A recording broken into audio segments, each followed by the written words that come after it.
एक काम करते हैं, अब क्विक सिंगल्स लेना शुरू करते हैं। गावा सर गुड मॉर्निंग, बताइए इस समय का आपका क्विक सिंगल।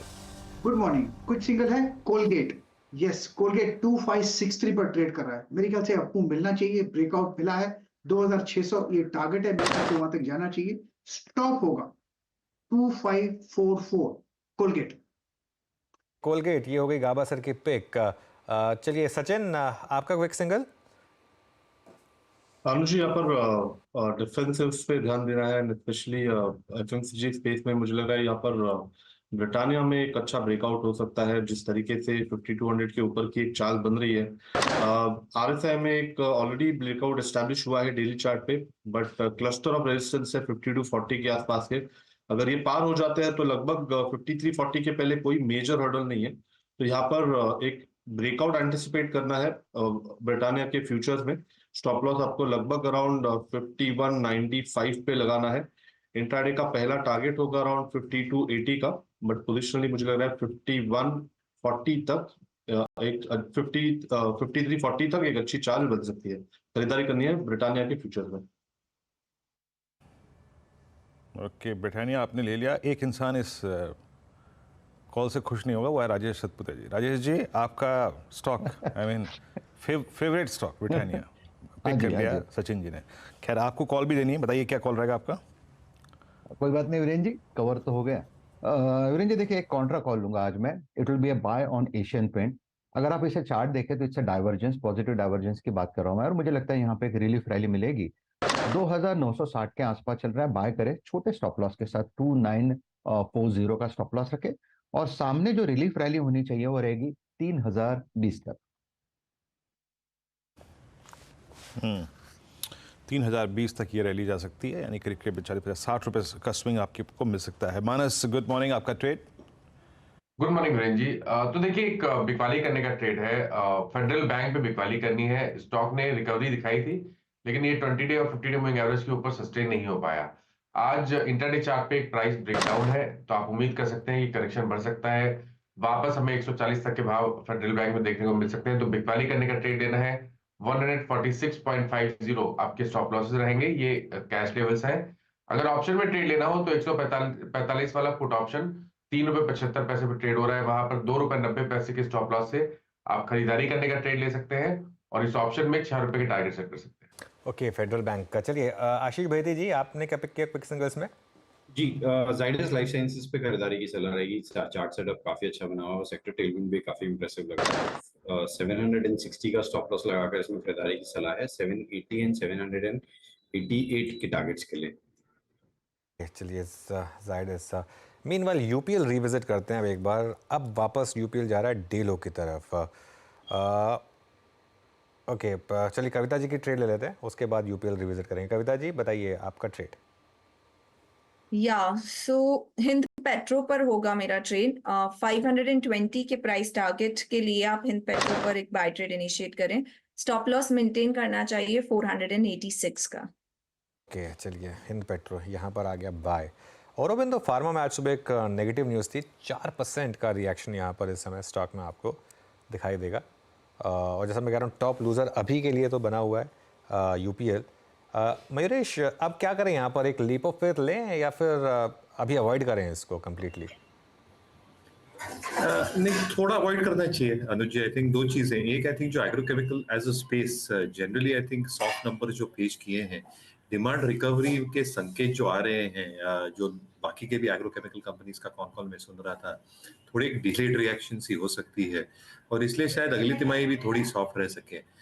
एक्सपेक्टेशन यही है कि first half of the next year से शायद एक रिकवरी के संकेत स्टार्ट हो, specifically I think both domestic और एक्सपोर्ट लेवल पे भी, और इसलिए शायद ये और अगला क्वार्टर थोड़ा एक रेंज बाउंड रह सकता है। तो एक प्राइस रिएक्शन आ चुकी है स्टॉक में, अच्छा खासा करेक्शन हो चुका है, अंडर परफॉर्मेंस भी रही है, बट एक कंसोलिडेशन फेज से स्टॉक गुजरेगा।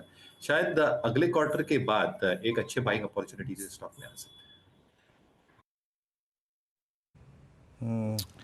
UPL, Anuj, UPL I think इस पूरे केमिकल स्पेस में सबसे डिजास्टर्स स्टॉक रहा। अच्छा, मैं इनफैक्ट मैनेजमेंट की जो कमेंट्री पढ़ रहा था, ये जो रिकवरी पीरियड को वो मिड FY25 ले गए हैं, क्या ये उसका रिएक्शन है? Absolutely absolutely. देखिए वीरो, उस दिन हमने बात की थी कि एसआरएफ शायद ना गिरे नंबर्स पे ज़्यादा, लेकिन यूपीएल पे मुझे थोड़ा सा रिस्क था कि गिरेगा क्योंकि फ़र्क था कमेंट्री में। और यहाँ पर एक चीज़ बहुत क्लियर है, मेरे ख्याल से अब केमिकल्स में ना अब आपको बहुत सिलेक्टिव रहना पड़ेगा, बहुत ज़्यादा सिलेक्टिव। कुछ कंपनियां अच्छे नंबर्स लेकर आ रही है, मेरे ख्याल से अब एक और टेस्ट होगा केमिकल कंपनियों का, अगले हफ्ते शायद आरती इंडस्ट्रीज़ के नंबर्स आएंगे क्योंकि पिछले क्वार्टर उन्होंने पहले साइंस दिए थे नंबर्स टर्न अराउंड के, तो उस पर नज़र रखेंगे। इवन एसआरएफ भी देखिए आप, कमेंट्री भले ही पॉजिटिव थे लेकिन मार्केट ने उसको हाथों हाथ लिया नहीं, मतलब उस दिन चला स्टॉक, लेकिन उसके बाद एसआरएफ भी वापस गिरना शुरू हो गया क्योंकि जब तक आप डिलीवर नहीं करेंगे ना तब तक मार्केट थोड़ा सा कन्फ्यूज ही रहेगा। यहाँ पर मेरे ख्याल से एक रैली प्ले आउट हो चुकी है यहाँ पर, वो एक होप रैली थी, अब एटलीस्ट नंबर्स में तो क्लियरली विजिबल नहीं है। तो वो जो हमारी केमिकल बास्केट थी उसने अच्छा पैसा बना के दिया आपको, लेकिन अब इसके बाद मुझे लग रहा है कि आप अगला जो मूव है उसके लिए आपको थोड़ा सा नंबर्स का वेट करना पड़ेगा, उसके बाद एक व्यू लीजिए। मीनवाइल वीरू एक बार निफ्टी का कंट्रीब्यूशन देख लेते हैं प्लीज़। निफ्टी डे हाई पर आया 21,907 और अगेन बिल्कुल ब्यूटीफुली लोअर लेवल पे सपोर्ट लिया। इवन बैंक निफ्टी ने भी लोअर लेवल पे बहुत शानदार सपोर्ट लिया और दोनों इंडेक्स ने सपोर्ट लिया अपने फर्स्ट सपोर्ट लेवल पर और डे हाई पर। टाटा मोटर्स का ऑब्वियसली कंट्रीब्यूशन, लेकिन आईटी एक बार निफ्टी आईटी और देख लेते हैं। निफ्टी बैंक चला ऑब्वियसली लोअर लेवल से, वहाँ पर रिकवरी आई और निफ्टी आईटी ये भी इस समय डे हाई पर आया, इसके लिए ये यहाँ पर आपको वीरू एक अच्छा मूव दिखाई दे रहा है। हाँ जी हाँ, बैंक निफ्टी में स्ट्रॉन्ग रिकवरी और बैंक निफ्टी का जोन आज का लो वही रहा 100 डे एक्सपोनेंशियल मूविंग एवरेज। शानदार मूव। राजेश सतपुते जी के पास एक कॉल है, आज एग्रेसिव मूड में लग रहे हैं। राजेश जी क्या कॉल है आपके पास? वीरेंद्र जी देखिए, मैंने बात की थी एशियन पेंट की, तो एशियन पेंट के साथ आप थोड़ा पीडीलाइट भी देखिए, मुझे लगता है ये थोड़ा थीम चल रहा है, यहाँ पे शॉर्ट कवरिंग आ रहा है, तो पीडीलाइट इज अ बाय। 2575 के आसपास चल रहा है, 25 पॉइंट्स का स्टॉप लॉस मेंटेन करेंगे और अगर मैं सही हूं तो इसका टारगेट होगा 2625 का। 2625 इनिशियल रेजिस्टेंस है, ये निकल गया तो 2660 तक का मूव है, तो शॉर्ट कवरिंग आ रही है पीडीलाइट में। ओके अच्छा वीरू, हमारी फ्राइडे की स्पॉटलाइट याद है आपको? आईओसी एक बार जरा, आईओसी, हाँ आईओसी एक बार जरा मैंने जिक्र वापस- किया ना, हाँ वही मैंने जिक्र किया भी उसका, मैंने कहा देखिए। हाँ अभी दोबारा देखिए ये। और फ्राइडे को जब ओपन हुआ था ये स्टॉक तो 151 पे ओपन हुआ था और अब देखिए इसमें शानदार मोमेंटम 170 पर। ये बजट का इम्पैक्ट है। कई लोग पूछते हैं ना कि बजट का क्या इम्पैक्ट था, ये बजट का इम्पैक्ट है। अगर आपने उस बजट को पढ़ लिया ना अच्छे से, और असली पैसा तभी बनता है। ये हमारी एक व्यू था बजट वाले दिन की, एक OMCs को कैरी करें, उसका एक सबसे बड़ा कारण था जो फाइनेंस मिनिस्टर ने फिस्कल डेफिसिट बोला और जो OMCs का केपेक्स वो पुश करने को बोल दिया। बहुत क्लियर है मैसेज, वर्डिक्ट बहुत क्लियर है कि बहुत टाइम के बाद ऑयल मार्केटिंग कंपनियां पैसा बना रही हैं, उनको पैसा बनाने दिया जाए। ये इंपॉर्टेंट होता है। देखिए आज की डेट में हम सब जानते हैं कि जिस तरीके से क्रूड कोलैप्स हुआ उस तरीके से पेट्रोल और डीजल के प्राइस इतने नहीं होने चाहिए पंप पर जितने हैं, लेकिन ये कंपनियों ने लॉसेस भी बहुत ज़्यादा देखे हैं। तो अब इनका अच्छा टाइम आया तो चलने दिया जाए अच्छा टाइम, और वाई नॉट, प्रॉफिट अच्छा बनेगा, उससे आप डिविडेंड ले लीजिए इन कंपनियों से, विन विन है वो सबके लिए। उसके बाद उस डिविडेंड से आप जो बाकी चीज़ें आपको पॉलिसी में लेके आनी है उस पर डालिए। तो ये मेरे ख्याल से एक क्लियर कट वर्डिक्ट था बजट डे का कि OMCs में अच्छी रैली आएगी। और अगेन मैक्रो मूव इस समय क्या शानदार मोमेंटम है। बिल्कुल। और दो स्टॉक्स अनुज, टाटा मोटर्स और इंडिगो, क्या गजब की। Indigo now at all time high. अच्छा मैं पता है अनुज, काफ़ी समय से इंडिगो के साथ कुछ एयरक्राफ्ट इश्यूज चल रहे हैं, वो लाजमी भी हैं, पर मैंने 2 यात्राएं करी अभी। डिले को भी बहुत खूबसूरती से हैंडल करते हैं, रेगुलर मैसेजेस, अपडेट्स कि सर गेट चेंज हो गया या फिर डिले हो रहा है, ये परिस्थिति, पायलट के मैसेजेस बहुत अच्छी तरीके से हैंडल किया। मतलब मेरे आने जाने में दोनों फ्लाइट्स करीब 1.5 घंटा लेट थी, बट स्टिल इन्होंने चीज़ों को बहुत अच्छी तरीके से मैनेज किया। कई बार क्या होता है, काउंटर पे खड़ा जो ऑफिसर होता है वही मैं हैंडल कर रहा होता है हर चीज़, लेकिन दर्द नहीं हुआ उस चीज़ में एटलीस्ट। वीरू एक चीज़ मैं जो सुबह भी बोली थी दोबारा बोल रहा हूँ, आज की रैली के बाद भी इंडिगो का मार्केट कैप है करीब करीब 1,25,00,000, ठीक है ना। चलिए अब आप अगर इसमें जोड़ना चाहें, डेट जोड़ दीजिए, और ऑब्वियसली डेट इनके लिए इंपॉर्टेंट है क्योंकि जिस तरीके का इनका केपेक्स है, प्लेन्स ले रहे हैं इतने सारे, अगर उसको भी जोड़ दें आप तो भी 1,75,000 करोड़ का मार्केट कैप, ठीक है। अब उसके सामने अगर आप देखें कंपनी ने करीब करीब 3,000 करोड़ का प्रॉफिट किया। 3,000 के प्रॉफिट के हिसाब से 12,000 करोड़ को अगर आप एनालाइज करेंगे तो 10 टाइम्स प्राइस टू अर्निंग्स, और अगर मेरे ख्याल से 5-5,500 करोड़ का EBITDA है इनका, उसको अगर आप एनालाइज करेंगे उस हिसाब से तो ये EV टू EBITDA टाइम्स पे हो गई करीब करीब 8 times EV to EBITDA, 10 times price to earnings. एक ऐसी कंपनी जो प्रॉफिट मशीन है, कैश जनरेटिंग मशीन है, और जो अब एक तरीके से एक इकलौती ढंग की एयरलाइन बची है इस देश में। मतलब ऑब्वियसली विस्तारा भी है, विस्तारा और एयर इंडिया कॉम्बिनेशन भी है, लेकिन एक डोमिनेंट पोजीशन में वो। और अभी अयोध्या का रूट शुरू हुआ था, इस क्वार्टर के नंबर्स भी मुझे लग रहा है बहुत शानदार आएंगे इनके। और ये क्या ना, इनोवेट करते रहते हैं अपने आप को। जैसे जब फ्यूल प्राइसेस बढ़ रहे थे तो फ्यूल सरचार्ज लगा दिया, अब वो वापस कमाए तो उन्होंने हटा दिया वो। तो ये एक क्लियरली इंपॉर्टेंट है। हो सकता है थोड़ी प्रॉफिट बुकिंग आती रहे बीच बीच में हायर लेवल्स पे, उसको मैं इनकार नहीं कर रहा हूँ, लेकिन क्लियरली एक कोर पोर्टफोलियो स्टॉक अब ये होना चाहिए आपका। ये क्लियरली विजिबल है पिछले 2-3 महीने का प्राइस बिहेवियर देखकर। जी हाँ, चलिए तो सब कुछ अच्छा। इंडिगो, बस इंडिगो से आह्वान है, थोड़ा कॉस्ट कटिंग ऐसी जगह मत कीजिए जहाँ पे अच्छी ना लगे। कॉर्पोरेट मील बॉक्स में एक जगह सॉल्टेड पीनट्स हुआ करते थे, इस बार मुरमुरे निकले। छोटी मोटी चीज़ जो है उसको, उसमें इतनी कॉस्ट कटिंग मत कीजिए, है ना। सॉल्टेड पीनट्स, यही इस बार मुझे नेगेटिव सॉल्टेड पीनट्स आप अपने आप ले जाते वीरू। और नहीं, salted almonds, salted almonds, almonds थे, इस बार वो मुरमुरे निकले। तो मैंने कहा यार ये गलत है। खैर कोई बात नहीं, चलता है ये सब। 3306 पे अगर आप देखिए इस वक्त ट्रेड करता हुआ ऑल टाइम हाई पे। अच्छा, इस बीच स्क्रीन पर एक चीज़ जो कि परसिस्ट कर रही है बहुत स्ट्रांगली, वो है निफ्टी फार्मा। एक एक करके लाइए। निफ्टी फार्मा ने लीड ले ली। टोरेंट फार्मा आपकी स्क्रीन पे आएगा post earnings 2593 at all time high, और पूरा फार्मा, सन फार्मा एट डे हाई पे। सचिन जी आपके पास एक कॉल है, पहले उसको डिस्कस करते हैं, फिर उसके बाद बात करेंगे। Virendra ji, same space recommendation हमने हमारे क्लाइंट्स को भी अभी भी दी है। ये डिस्क्लोजर होगा। स्टॉक का नाम है डॉक्टर रेड्डीज। यहाँ पर एक अच्छा ब्रेकआउट हुआ था पिछले हफ्ते में लगभग 6000 के लेवल के आसपास। उसके बाद एक अच्छा कंसोलिडेशन इसने एग्जिबिट किया था पिछले 3 दिनों में। एंड जिस तरीके से वापस यहाँ पर डेटा नजर आ रहा है, मुझे लग रहा है एक फ्रेश ब्रेकआउट मोमेंटम की तैयारी है। लगभग 6300 तक की मूव यहाँ पर अनफोल्ड होनी चाहिए एंड खरीदारी करनी है। डॉक्टर रेड्डीज के फ्यूचर्स में स्टॉप लॉस आप लगभग अराउंड 6065 पे लगाए। ओके, अच्छा एक बार जरा आप लेकर आइए वापस। वीरू ने जिक्र जरूर किया, लेकिन टोरेंट फार्मा का एक बार इंट्राडे चार्ट देखिए आप। और बहुत इंटरेस्टिंग चीज़ इसमें ये है, सुबह हल्की सी प्रॉफिट टेकिंग आई, लेकिन अब ये स्टॉक चलने लगा है। नंबर्स अच्छे थे, प्लस एक ओवरहैंग खत्म हुआ है यहाँ पर कि वो जो सिप्ला को खरीदने की बात चल रही थी। हेमांग जानी भी जुड़े हैं हमारे साथ। हेमांग जी गुड मॉर्निंग। टोरेंट फार्मा पर कोई व्यू है क्या आपका? अगर नहीं तो फार्मा स्पेस में आपकी पसंद क्या होगी? Torrent pharma numbers in line थे, पर जो यूएस बिजनेस है वहां पे एक अच्छी सी ट्रैक्शन देख रहे हैं। और ओवरऑल अगर आप देखें, बाय एंड लार्ज जो फार्मा कंपनीज है, जो लार्ज कंपनीज है, चाहे वो डॉक्टर रेड्डी हो, सन फार्मा हो, एक लुपिन को छोड़ दीजिए, तो नंबर्स भी अच्छे थे। और जो आगे का आउटलुक है यूएस मार्केट्स और इंडिया दोनों का काफी अच्छा है। और काफी कंसोलिडेशन के बाद ये सेक्टर के अंदर हम एक नया मूव देख रहे हैं। तो मुझे लगता है कि डेफिनेटली इसके अंदर ये अच्छा एक एलोकेशन होना चाहिए।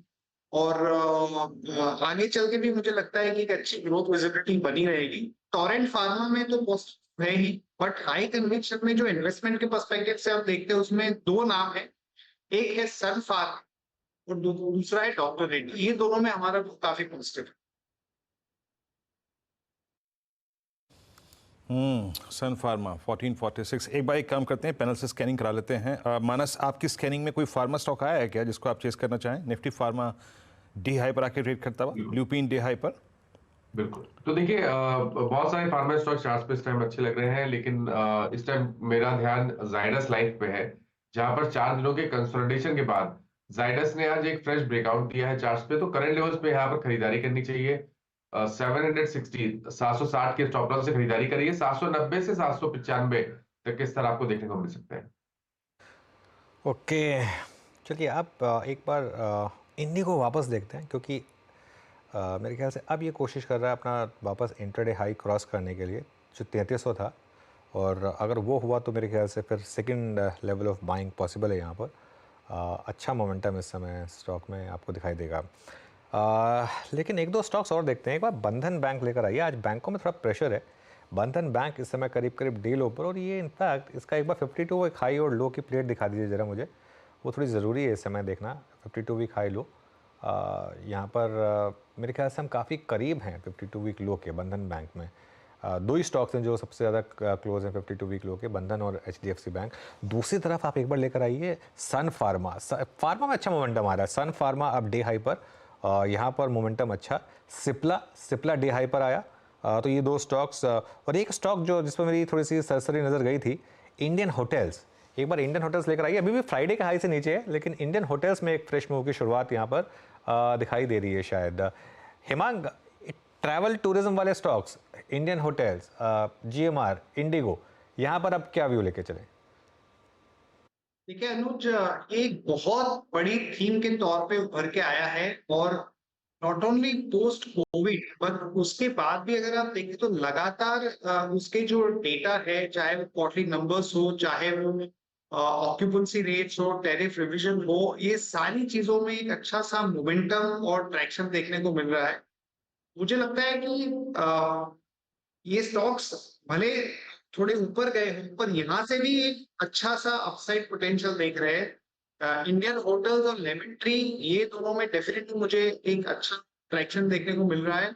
और GMR जो है, वहां पे भी पहले जो लोगों के कंसर्न्स थे कि जो डेट है वो काफी ज्यादा है, मोनेटाइज कैसे करेंगे, पर अभी जिस तरह का माहौल बना है पिछले 6-8 महीनों में, तो ये सारी जो स्ट्रेटेजिक एसेट्स वाली कंपनीज है उसमें एक बहुत बड़ा री रेटिंग होने जा रहा है। तो GMR थोड़ा हाई रिस्क बेट है, पर डेफिनेटली मुझे लगता है कि एक अच्छा बड़ा री रेटिंग हो सकता है, यहाँ से 20-25% का अपसाइड बन सकता है। ओके, GMR एयरपोर्ट्स 87 पे, और ये शुक्रवार की सुबह सुबह जब हम पहला सौदा कर रहे थे, ये कॉल थी आशीष बहती जी की 81 के आसपास, वहाँ से करीब 7% का swing, almost I mean close to its 8% swing from that table. Canara bank meanwhile 521 पे अपना ऑल टाइम हाई क्रिएट करता हुआ।